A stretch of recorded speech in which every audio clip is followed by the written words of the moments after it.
Good morning, y'all. How are y'all doing? Good morning. Good morning. Oh, we've got another square in our Zoom chat today. So we have some guests. We're happy to welcome Janelle and Beeman Otherson. How are y'all doing? We are great. Oh, Good. awesome. Yeah. Welcome. Yeah. Hey, I'll bet the boys and girls recognize Dr. and Mrs. Otherson from church. I'll bet they do. It's so good to see y'all. Glad you could be with us today. Yeah. Absolutely. Thanks. Good to be here. So our guests are here with us because we have a very special ministry that has come back, or that is resumed at St. Matthew's this past week, and that is our Docent Ministry. So I guess the first question of all of this is for Beeman and Janelle is, what is a docent? What does a docent do? A docent is someone who welcomes people into our sanctuary and shares the history of the church and the windows in particular. So they're a welcoming person who shares our church. I'm sure everybody remembers the Latin origin. It comes from docio docere, meaning to lead. So Interesting. I didn't know that. yeah. So you're in a sense leading them to learn more about this space. So Janelle, you mentioned the windows. Why are the windows so interesting to folks? People really have lots of questions about the windows, and they want to know the story of the windows. But as Beeman says, you can look at them and almost know the story, but they just seem very interested, and we share a folder with them to take with them or to walk around the church to identify the different windows, and they love that. They really do. What other questions they ask besides the windows? Are they interested? What other things are they interested in seeing in the church? They just want to see what a church is beautiful on the outside, whether it's also beautiful on the inside. Some people want to come in and just meditate or pray for a while, and we leave them alone.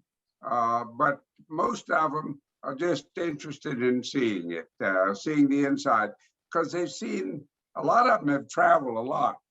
And so, excuse me, they have seen big cathedrals in Europe and everywhere, and they want to see what this looks like. You know, when we did the renovation, the architect said, you know, this is not just a church, this is a cathedral. And I never thought about it that way, but yeah. Yeah. So I guess that brings us to the question of, so what kind of people are coming to St. Matthew's during the week, outside of our Sunday service? I'll say yesterday, the first guests that came in were honeymooners. Which was really exciting. Wow.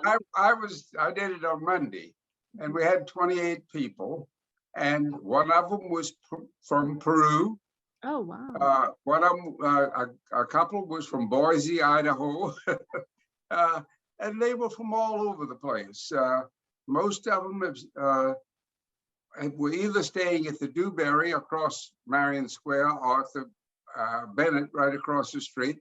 Some of them had been walking up and down King Street and wanted to see what the church looked like. So they come from all over. There weren't any from the local area, from Charleston. How long do guests stay when they come to inside the sanctuary, into the nave to visit? They just usually stay enough to look around the church, and we tell them they can look around and take pictures, and if they have any questions, get them to ask us. And we also direct them towards a little display case in the back that has the memorabilia in it. And I'll bet they're interested in talking about the organ too. Are they interested in that? Oh, yes. Oh, yes. We told them on Monday that sometimes when the docents are there, Jason is practicing and they can hear the organ, but all they can hear is some growls and hisses because the organ wasn't working on Monday. Oh, yeah, that's right. Not working today either. Let's hope it's better. We have that lightning strike. Let's hope it gets better. Fingers crossed. So, Yeah. what are some questions they ask about the organ? They want to ask, do we use the organ at church service? There are a few musicians who are really interested in the organ. I can't answer all of their technical questions, but they're impressed that the organ has the number of pipes that it does, and the trumpets, so they can pick out those. And the musicians really enjoy hearing about it.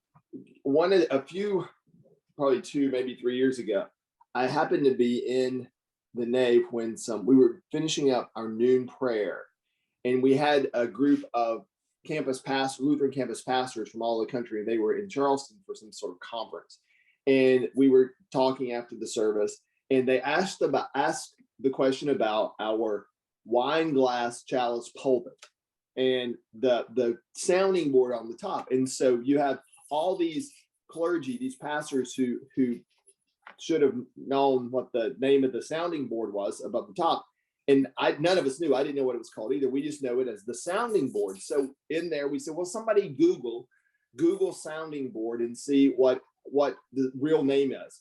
So the Wikipedia, so it comes up, and the picture from all over the world, they could have chosen any church, any cathedral in Europe, wherever they could have chosen.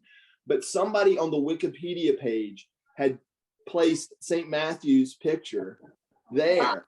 So it's just so ironic that we were standing. Look at that. That is so strange.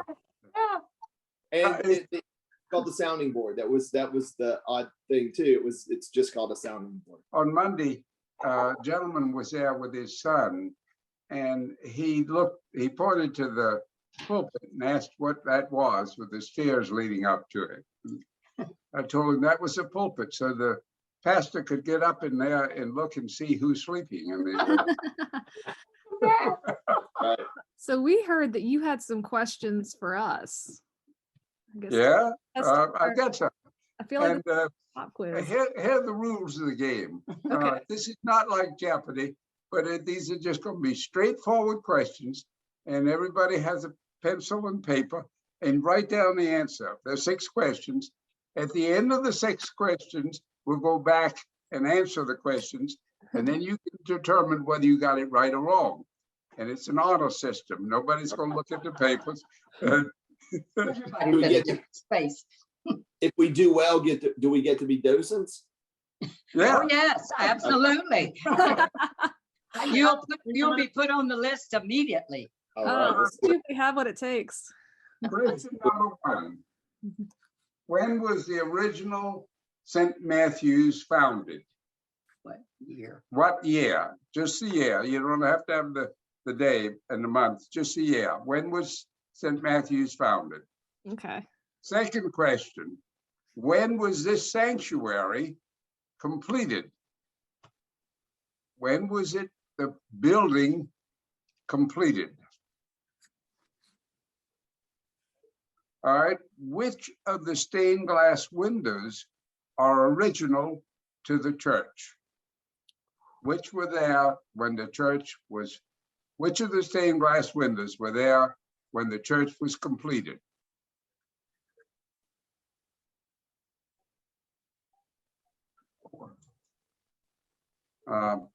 Number 4, when did the big fire happen in the church? What year did the church burn?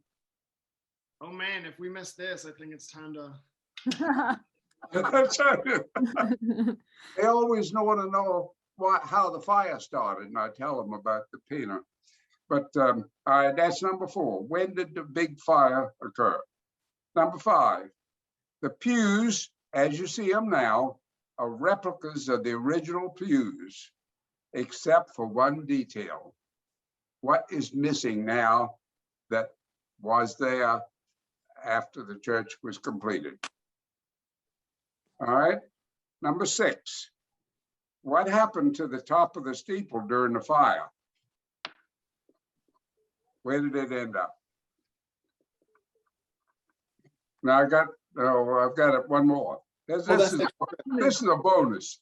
Okay, good. I need a What bonus. is the name of the Lutheran church which now occupies the original building of St. Matthew's on Hazel Street? What's the name of that church? Okay. Those are good questions. How are y'all feeling about this quiz, y'all? I feel pretty good, except for I know I missed the bonus one. 'Cause I can't- Uh-oh. Oh, really? Oh, I'm sorry for But that. you'll be surprised. All right. Now, we're going to go over them now. Number one, when was St. Matthew's founded? 1840. December 3rd, 1840. Wow, he's even got the date. Yeah, down on your- Get extra points All for right. that. Got that. All right. When was the sanctuary completed, the construction? This could be a trick question. It's 1872. Maundy Thursday is when it was dedicated, but I'm not sure that's when it was completed. 1872 is when it was completed. Yeah. Yeah, I you was got a it. couple years off on that one. Right, The point that's so interesting about the dates of construction is that the cornerstone was laid in 1867, Mhm. which is 2 years after the end of the Civil War.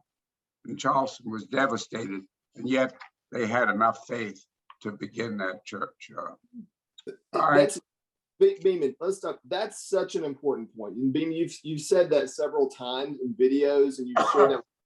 That is such an important point that our founding members, well, the people of the church at that time, of St. Matthew's at the time, they had enough faith and boldness. I mean, chutzpah to say, we're going to do this when it didn't make any sense at all in the world to build this, as Janelle said, this cathedral in this devastated city. So yeah, that's an important milestone in our history. Is a testament to the faith of the people who started the church. They didn't have enough money to start it. They would do a little construction and then they'd go raise money. And a lot of the money they raised was up north when people had empathy towards the South. Number three, which of the stained glass windows are original? The ones on the The ground floor. chancel windows. The chancel. They're the only ones that are original. They were the ones that were put in the 1872. Yeah. Yeah. And the ones on the first floor, the ground floor, Mhm. were around 1910, I think it was. Mhm. And then, of course, the ones on top were right after the fire when it Yeah. was. I missed I rem- that. That number 4 was a big fire, 1965. Yeah. All right. We got that. 1965. Mhm. I January, remember that. January, what was the date? January the It was January 15th, I believe. I'm not It sure was in about the that. middle of the month, yeah. We were in Boston at the time, and somebody called us while the church was burning to let us know. And church council met while the church was burning and made have motion to restore the church to wow, rebuild that's it. bold too. That's pretty bold too. Yeah. Okay, 1965. Number 5. The pews are replicas of the original except for one detail. What's that detail? I had two Two guesses. numbers. I'm not sure. I had two guesses. One, I think it's the nameplates of the owners. I think it might be that, who owned each pew. My other guess would be blocks. The pew And I don't remember pew which is number. which. Few numbers. I Few remember numbers. the numbers. The pew numbers, but Yeah. the pew numbers, they were signified which pew belonged to whom. Is that correct? The pews were rented by the year, so they paid an annual fee to rent the pew. And so you got a number, number 22 or number 32 or whatever. And if somebody was sitting in your pew, you could tell them to move because you rented that pew. Okay. Number 6. What happened to the top of the steeple? It plunged into the ground about 18 feet. Yeah. Everybody is really interested in that, and they want to know how many feet it's in the ground, you know, and why didn't we pull it up and all this stuff. And I've heard that there's a scavenger hunt around the city, and that one of the questions is find the church that has 2 steeples or something like that. Is that correct? Well, that's great. I've heard that before. And then I have not heard that. That's great, though. Okay, and the final question. What's the name of the Lutheran church that's now occupying the original St. Matthew's? St. Johannes. St. Johannes, yeah. And it's They still out. walked from St. Johannes to King Street for the dedication of the new church. Mhm. It was a big deal. It was it sounded like a big parade.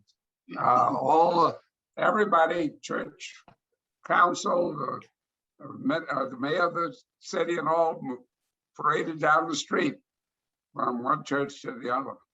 Wow. It's really neat. So How did we do? How did y'all do? Yes, Pretty good.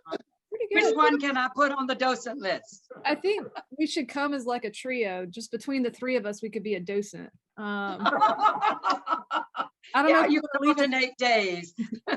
if you want to leave us alone for 3 hours and see what happens. What Janelle tells the docents is they really don't have to be a tour guide. All they need to be is welcoming. Just really be a happy welcome to these people from out of town. And they are given several pages of talking points and answer such questions as this. So they can always take their folder with them if they're not expected to know all the answers. And I tell them that, and that I say, you can tell them that Janelle didn't give me that answer if you want to. So there you go. We blessed our docents this past Sunday in worship, and it's such a wonderful sign that we've moved back to more normal times, that this docent ministry is back. And it's such a Janelle, we thank you so much for shepherding this for so long. It's such an important ministry for our church. It means that our church is open 7 days a week to be a hospitable face in the community, and we appreciate you Beeman, and all of the docents for this incredible ministry. Thank you. Thank you. Of all the churches in Charleston, and I tell them that Charleston is a holy city because it's such an ecumenical city. There's something of everything, Hebrew, Roman Catholic, whereas anywhere else in South Carolina is primarily Baptist. And Charleston's a little different in that regard. So Thank you very much. We appreciate it. Thanks for being with. Where do they send their questions, PR? Send them to Daniel at youth@smlccharleston.org. Bye. Y'all have a good week. Take care. Bye. Yeah. long. Thanks.